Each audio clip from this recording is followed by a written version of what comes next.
All right. So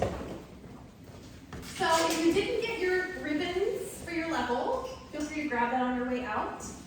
This is why it's important to turn in your task sheet each month when you want to go to the next level, so that we know that you're ready, and then we'll give you the ribbon for the next level. Maybe it'll be ceremony. We'll see. I have big thoughts for this. All right. Somebody pointed out there was a discrepancy on level 4. Yes. Yes, that was you. That was me. It texted me to my email. I didn't know. Okay, thank you. So level 4, we talked about it being 10,000 steps for 6 weeks. I went back and forth whether that should be level 4 or level 5, which is why there's a discrepancy. And I think actually it's level 5, 10,000 steps. So if you're level 4 and you've been doing 10,000 steps, I mean, you're never gonna, there's no harm to that, that's good. But if you want to keep going with it in level 4, otherwise you can wait till level 5 for 10,000 steps. Well, that helps out in the range. That does help in the range, yes. It's still 100 ounces of water. Right? Still 100 ounces. Oh. Does anyone have questions about the level they are currently on? Hi, welcome. So level 1, raise your hand if you're level 1. Fantastic. Is it anyone's first time today? Welcome. And you came last week, right? Okay, good. So level 1 is 4 weeks long. We're using our task sheet to track every single day. Tracking your food, eating under 100 grams of carbs. The monthly kitchen cleanout was last week. So if you just trained this week, you get to do it next month. 2 to 3 strength training sessions a week. And 64 ounces of water a day. That is our level 1 program in a nutshell. Who's level 2? Raise your hand. Wow, very nice. Level 3. Good. And level 4. Wow, we got a nice spread in here. Question. On the 1 meal per week eaten out is allowed, can you do 2 in 1 week and then skip the next week? No. It has to be. It has to be. And remember, levels 4 and up, you can switch off and on weeks. So, for instance, if you have travel in the quarter, then you might work your 6-week level around that travel. So I go on the 1st week, off the 2nd week, on the 3rd week, off the 4th week, for example. So it's not like you fail and you have to start over. You still have 12 whole weeks to get 6 weeks of that level in. Got it. Hi, come on in, Rebecca. Sorry, I'm late. No problem. Any other questions before we move on? All right, today we're going to talk about making veggies delicious. We do a topic on that at least once a quarter. We'll talk about cruciferous veggies, a word that will make you sound very smart to your friends if you drop it. Cruciferous veggies. And detoxification and liver health. But before we do, in small groups, we're going to play 2 truths and a lie. Here's how it works. You'll introduce yourself in your small group, and then you'll tell your group 3 things. 2 of them are true, 1 of them is a lie. And your group will have to decide which is the lie. For example, hi, my name is Casey. I love to eat apples and peanut butter. I am allergic to some types of apples. And I fell out of a tree when I was 4. What's the lie? Fell out of a tree. You're allergic to apples. I fell out of a tree. Yeah. I didn't fall out of a tree. That was all. Yes. How can you be allergic to some apples and not others? Such a good question. I don't know. But I am. Is it true? Yeah. Oh my gosh. Yeah. Okay. All right, so let's get into groups no larger than 4. You can turn your chairs around. We're just going to take 5 minutes on this. I think this is my 4th cabbage recipe I've done in the past 6 months of this program. Our children just went camping now. I love cabbage because it lasts forever. It's super healthy. It's full of nutrients. And it's really cheap. It's a really good, cost-effective food. So I'm going to continue to throw cabbage recipes at you guys, probably. Today, we've chosen a green cabbage just to change it up, no specific reason. You could use a red or a purple cabbage for this too. I'm using an air fryer today. This is a model that has shelving. It has 2 different little shelves in it, which is kind of nice because you get more surface area to cook. There's lots of different models and styles of air fryers you can choose from. Does it change the cooking times if you're doing different levels? Probably decreases it as compared to like the egg basket model. I would say it probably cooks a little faster. Things are spread out more. Is it new? It is 1 year old. I've had it in my home. Happy birthday. And then I got a new one for Christmas that's smaller because I have a tiny kitchen. So now it's going to be our air fryer. Nutrition air fryer. Nutrition air fryer, yes. We can name it if you guys want. It's Let me also know. a convection oven, so if anybody has a convection oven, it's the same device. Same thing, yeah. Oh. It's just circulating air, like convection. Well, also you could do this in your oven if you have a convection setting. Yes. Or even if you don't, you could do any of these recipes in a regular oven too. Does it just take longer? Takes a little longer. I think it doesn't cook quite as evenly because it's not pushing the air around. And in your oven, you probably need to cook it like 20, 25 degrees hotter than in your air fryer. All right, so we're gonna do cut our cabbage. If in the back, if you can't see, feel free to stand up if you want. So we gotta take the core out. Nice sharp knife. I'm just gonna cut it right down the root, through the root. And the recipe calls for half of a cabbage. So to get the root, I'm gonna make a diagonal cut in and just pull it out. And it's not the whole length of the cabbage, it's just near the base. Is there a reason we take that out? It's a little tough when you cook it. It's a little tough, yeah. Very fibrous. That is so I sweet. was just Like eat it. it. I like the broccoli stems too. Oh, yeah. If you don't mind it, yeah, totally, you could keep it in. Sometimes the broccoli you have to shave Yeah, a little down the side or else it's seed. Some of them, yeah. Yeah. I also like stems. Like, when I get beets, I love the leaves, but I also just cut the stems and use them separately. Oh, I nice. was reading, they're full of nutrition. Oh too. yeah, definitely. Yeah, okay, just, Cool. And so this one's gonna be for tomorrow. I'm gonna cut it in half, so actually quarters technically. And then from here, it's the same thing as when we prepped our sauerkraut. So just cutting it into maybe like 1/2 inch strips. When it gets too small, just flip it over so you can protect your fingers. Safety first. And if you end up with a kind of a thicker piece, you may just want to either dice it up if you were cooking at home or leave it to the side. Because it will take longer to cook than the rest of my leaves. And this is going to shrink down a little bit, so it might seem like a ton when you're cutting it, but it will reduce in size as it cooks. So I'm going to use the whole half. And on your recipe, I listed this as 2 servings once it's cooked, but it could probably be 3 if you don't like as much cabbage as your side dish. I love cabbage, so I eat a lot of it. So it's going in my bowl. Before we cook it, I'm just gonna dress it with some oil. You could use olive oil or avocado oil. I'm cooking it at 380 today, so olive oil is still okay at that temperature. But when you get to 400 and above, you probably want to switch to a higher heat oil, like avocado oil. So just eyeball it, but probably around a tablespoon, just to coat it. And this recipe calls for a little tang, so I have some apple cider vinegar here. Again, like a tablespoon or so. We're gonna do garlic powder, super easy. You could also use fresh chopped garlic if you want. Just wanna coat it, but not overdo it. And then smoked paprika. I like that flavor. Yes, nice. And that's gonna make it pretty. Give it a little red color. Salt. I have my favorite finely ground Celtic sea salt here. We sell this at Village at the front of the fitness area.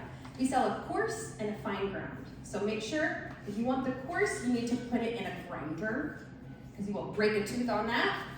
So get the fine ground if you don't plan on putting that in your grinder. Is that iodized? It is not iodized. Okay. It is sea salt. And pepper. Yum. All right, we're gonna give that a toss. And while we're doing this, let's talk about last week.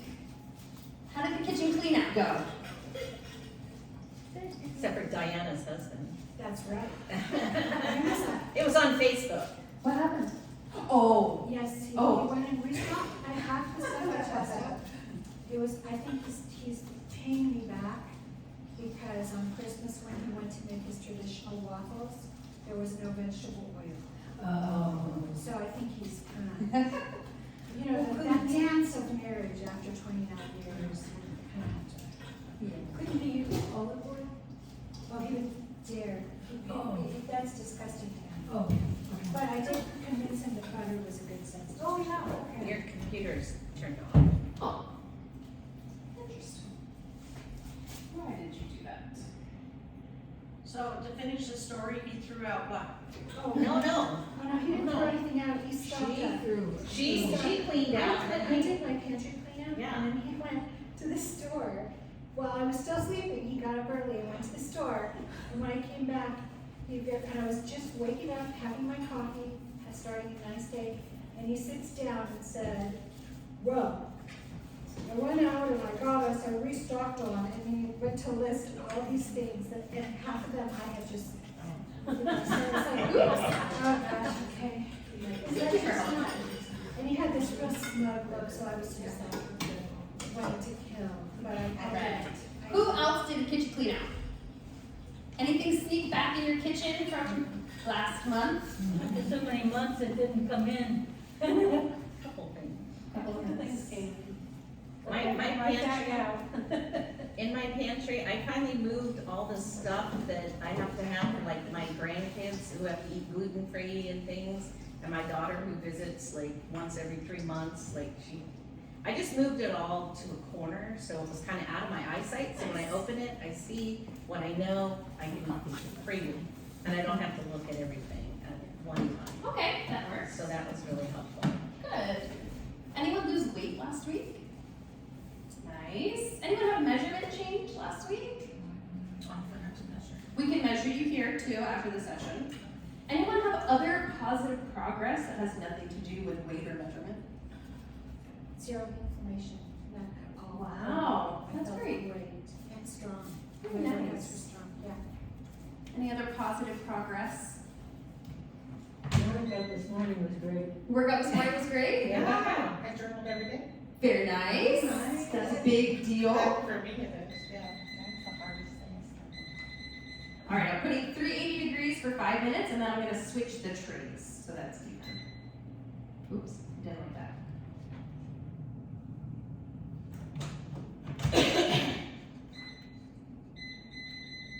Could you also do this with just Brussels sprouts? Yes. Brussels sprouts. You could do it with green beans, it would probably work. Potatoes, it would work. Pretty much any hearty, like Broccoli? strong broccoli, Like broccoli? cauliflower, yeah. Okay. My internet is not working, that's why it's doing that. Good try. Okay. Maybe too close to the air fryer. Get an EMP from the air fryer. Ooh. That's a good point. Okay, let's talk about cruciferous veggies while these cook. Cruciferous veggies. They are a type of plant in the family called brassicas. And that's also known as the mustard or the cabbage family. So here are our cruciferous veggies. Cabbage, kale, broccoli, kohlrabi. Has anyone ever had that? No. Looks like a radish. It's kind of like a radish. Yeah, a little like denser than a radish. What's the difference between Have the that same and turnip. Slightly different flavor. The kohlrabi has a flavor like broccoli kind of. I think it's spicy. Bok choy, watercress, radish, and cauliflower. Not Napa cabbage? Napa cabbage as well. Any type of cabbage. Brussels sprouts are on They are. They should be. Good catch, Eloise. Yes. Brussels sprouts are a cruciferous veggie. And cruciferous veggies are superfoods. We talk about like acai berries and goji berries. Cabbage is a superfood. You don't have to go far to find a superfood. They are rich in vitamins, minerals, antioxidants. They're a really good source of fiber. And they have these really unique compounds. One of them is called sulforaphane. That's gotten some good press recently. And indole-3-carbinol, I3C. And those things have been shown to have anti-cancer benefits. One way that indole-3-carbinol could reduce cancer risk is because it prevents genetic mutation. It protects your DNA.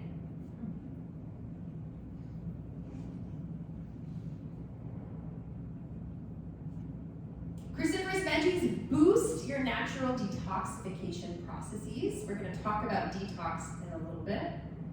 And they activate enzymes in your liver that help you break down toxic substances in the body.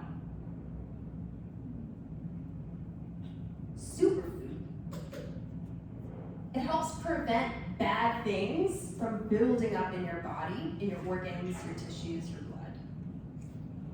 So I have a question. Sure. If you're following this program, let's say 80%, how do you know when you need to detox? Oh, we're going to get into that. Okay. That's a really good question. Okay. Does detoxing eliminate the canola oil that's been stored in your body? Yes. Eventually, yes. Because detoxing, if your body is working properly and it's removing toxic substances properly, and if you are burning fat, like a healthy fat burning metabolism, then you're constantly breaking down and renewing the lipids in your body. So if you have stored canola oil in your fat on your cells, and you're turning over cells at a healthy rate and working out and drinking enough water, then yes, eventually you're removing anything that's built up. You already had some good questions, but we're going to talk more about detox, I promise. Yeah, because I want to know, like if you go at this for a year or 2 years, or like, what's your peak where you're so good you don't, there's nothing to detox, or is there such a thing? Well, we encounter toxins in a lot of different ways. We encounter toxins from our food all the time, even if you're eating organic. Okay. You encounter toxins from your water, even if you have the best water filter. From our air in LA, we have bad air quality. So we particularly are working against those air-based toxins. And then our body also produces toxins as a result of creating energy, cellular respiration, oxidation. We produce radicals. So it's always a battle. Like every single moment of every single day, we have this balance of getting good stuff in, neutralizing the bad stuff. And that's called homeostasis, that balance. But it's a flux. There's never like, I'm good now, I don't need any more cabbage. So you can't quit. You can't Okay, let's get back into the same small groups. Okay. And I want you to talk about your favorite cruciferous veggie recipes, right on time. And then if you could all agree on a recipe or you can agree on a type of cruciferous veggie, choose one, and then follow up next week with your group so you can talk about how it went. Okay? Let's talk about detox even more. I think it's appropriate because it's January, and so you're probably getting those weird ads about detox this, detox program that. So let's talk about detox. What is detoxification? Cleansing your body. Ooh, I heard liver. That's a good keyword. I heard the opposite of toxification. Okay. I just want to know what's the difference between truly detoxing and just doing fat. I want to know what's the What's the difference? What's the difference? Okay. So detoxification officially is physiological or medicinal removal of toxic substances from any organism, but we're talking about humans. And mainly this is carried out by the liver. So the liver is a superb organ. It's probably my favorite organ, if we're being honest. And it does a lot. In contrast, detox diets. These are short-term programs, maybe 3 days, 1 week, 1 month. At the most, I think you'll see like a 3-month detox, but that's pushing it. Usually fad-based programs, Like celery. like only eat celery, yes. Intended to rid your body of toxins in the short term. Sometimes they're marketed to kickstart weight loss. They might improve some aspect of bodily function, the claim at least. Usually there's very little scientific research on the mechanism or how this detox is working in your body. And potentially these detox programs or diets or pills or shakes can be harmful. Has anyone ever tried a detox program? Really? I've done a No shame. 4-day kickstart weight loss. Okay. You know, Nice. It was like 1,200 calories. It Very was low still, calories. It was still real food and Okay. real healthy fats, avocado, chocolate. You know, they were all still there. Okay. But So what's the difference between a short-term detox and a fast? Good question. Okay. So a fast could be usually short term, but it could be longer term. Fasting could mean, oh, here we go. Fasting could mean not eating at all. It could mean eating a certain amount of food or a certain type of food. There are religious fasts, there's weight loss fasts, there's fasts for brain health. And fasts supposedly can help your body's detoxification processes. Okay. But detox diets are usually a little scammy. And I've done a bunch of them. I've done so many detox diets. Oh yeah, I tried everything. And I can tell you, they usually don't make you feel good, and usually you rebound afterwards and gain weight back, or you have bad moods after, poor sleep, poor bowel movement. So lots of negative consequences. Normal detox is done by the liver all the time. The liver is a magical detoxifying organ that continuously keeps us safe. And like we said earlier, you're continually interacting with things that could potentially be harmful or toxic through your air, through your water, through your food, because your body produces those free radicals we talked about a couple months ago. So if the liver had a persona, it would be the humble farmer, working hard, prideful of their work. It ain't much, but it's honest work. There's 2 phases of our liver detoxification. Phase 1, that's when our liver converts harmful substances, kind of deactivates those substances into more water-soluble molecules. And that's really helpful because in order to excrete molecules, we have to make them water-soluble. Urine is a water-based substance, sweat is a water-based substance. So harmful things, if they're fat-soluble, they need to be either enclosed or converted, something attached to them maybe, so that they flow into water or aqueous solution. Okay. And the liver does that so that we can eliminate them. Exactly. Okay. And then phase 2, we're further allowing the body to excrete toxic substances. So phase 1, deactivation. Phase 2, now we're making sure that on the way out of the liver, it's going to go in the right route smoothly. It doesn't get stuck anywhere. So again, the liver is helping us eliminate harmful substances. So we have this phase 1, phase 2 graphic here. And the really important thing here is that look at these nutrients that are required for each of the phases to work. So many nutrients. In phase 1, we need our B vitamins, calcium, vitamin A, C, D, and E, fat-soluble nutrients, you might notice. Milk thistle, that's a very protective herb that can be helpful for liver, supporting your liver.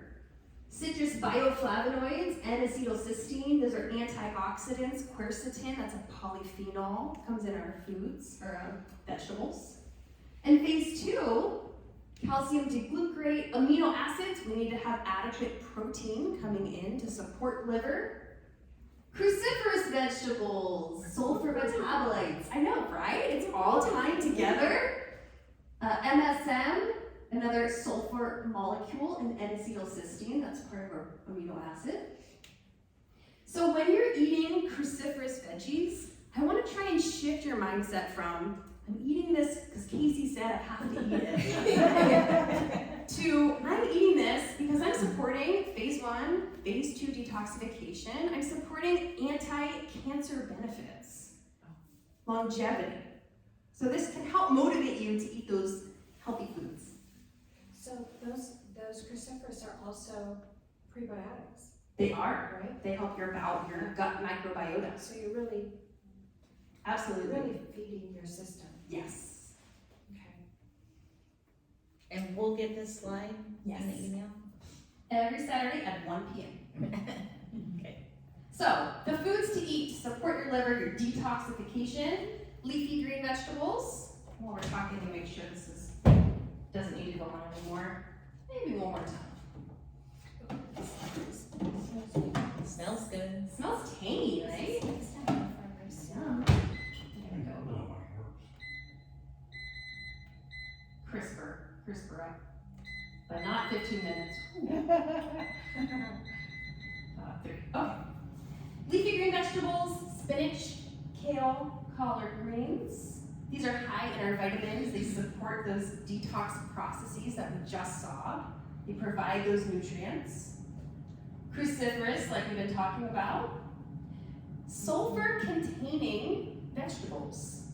So that's our garlic, onions, and allium vegetables. What was the last one? Allium vegetables. That's the category that garlic and onions fall into, and that could be different types of onions, shallots, those kind of like really spicy, stinky root vegetables. Does garlic powder and onion powder count? It does, not as potent, because when you dry things and grind them up, they tend to lose mineral content, but still counts. Apples, berries, and fruits that are high in antioxidants that helps protect the liver cells so they can do what they do best. Nuts and seeds, healthy fats. All of our healthy fats help support the liver.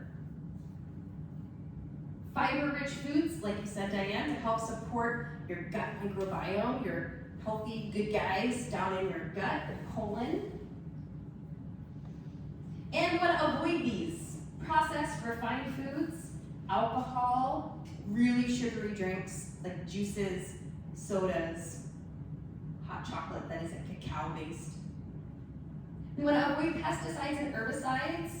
It's one really big reason why we are advocating to eat organic foods. Because the less you can interact with synthetic toxins on your food, the less work your liver has to do.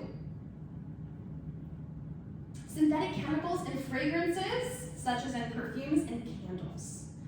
We're seeing a lot of bad press on candles these days. The burning of conventional, low-quality candles in your home adds toxic load to your life. So if you're a candle lover, go for your soy-based, organic wick, non-synthetic fragrance candle. Essential. So you can have fragrance, it just has to be an essential oil. Exactly. Can you wear perfume? It's another piece of the toxic load. So unless your perfume is essential oil-based or really mindfully crafted without synthetic fragrances, it might be best to skip it.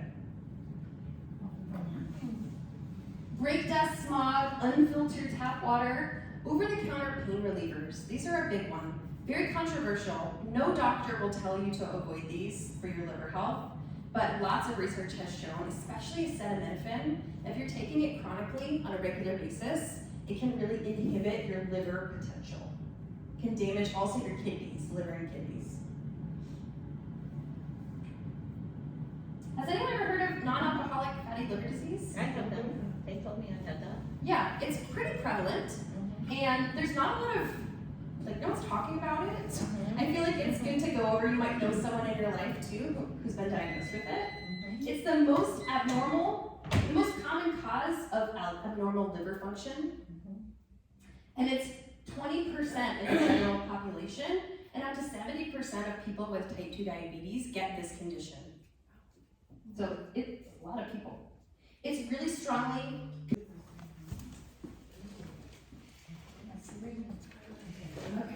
Oh, dear. That's probably everybody else's. Yeah, probably everyone's gonna get it. Everyone. So non-alcoholic fatty liver disease, basically a buildup of fat happens in your liver and it clogs things up. It stops working properly, it stops your detoxification. The liver is responsible for over 200 functions in the body. So if you have any type of problem with liver function, it's gonna be a huge problem in many different ways. It'll show up in a lot of different ways.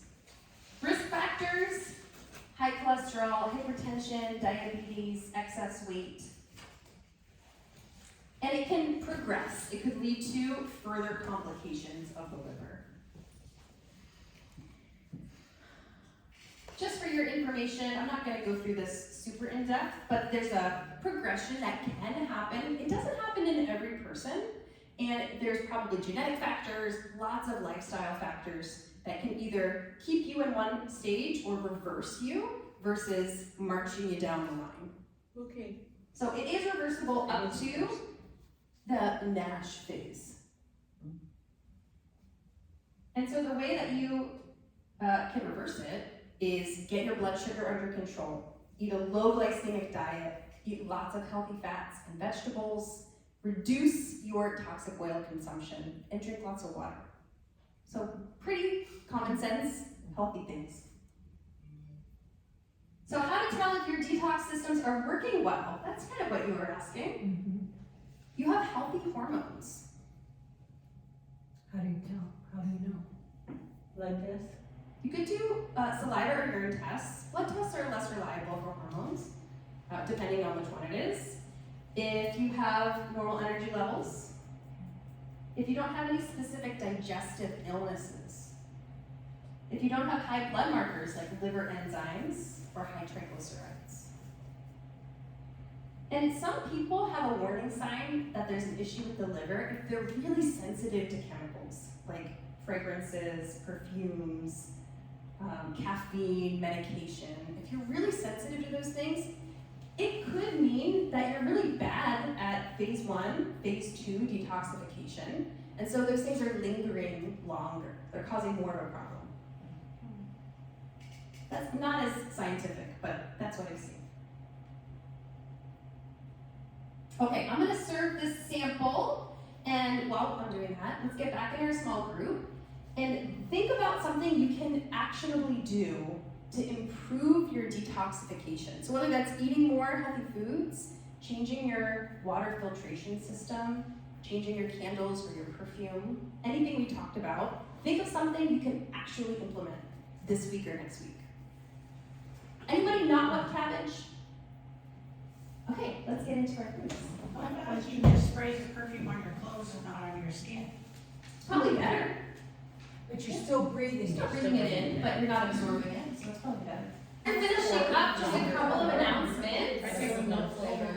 This is week 2. If at any time you want to schedule a phone check-in with the nutrition coaching staff, I'm going to put a link to schedule in the email on Saturday. So you are always welcome to schedule 15-minute phone calls. And I encourage you to do that. The people who reach out more often are typically the most successful. So when you stop reaching out, that's when I get worried about you. So feel free to schedule those phone calls. Keep going with the food tracking. You're doing a great job. I looked at my admin dashboard and I see lots of people up to date with their food tracking. Excellent work. And put your name tag in your binder in the zipper pouch. We're gonna get rid of those hooks on the back wall once everybody takes their name tag with them. And if you do this in the oven, how long do you cook it without an air fryer? I would do it at 400 in the oven, and I would probably cook it like 12 to 15 minutes. Watch it. Watch it, maybe stir it around once. 400? Yeah. You stir it all the avocado you would use? How many avocado oil? Oh, avocado oil, not. Not that olive. Okay.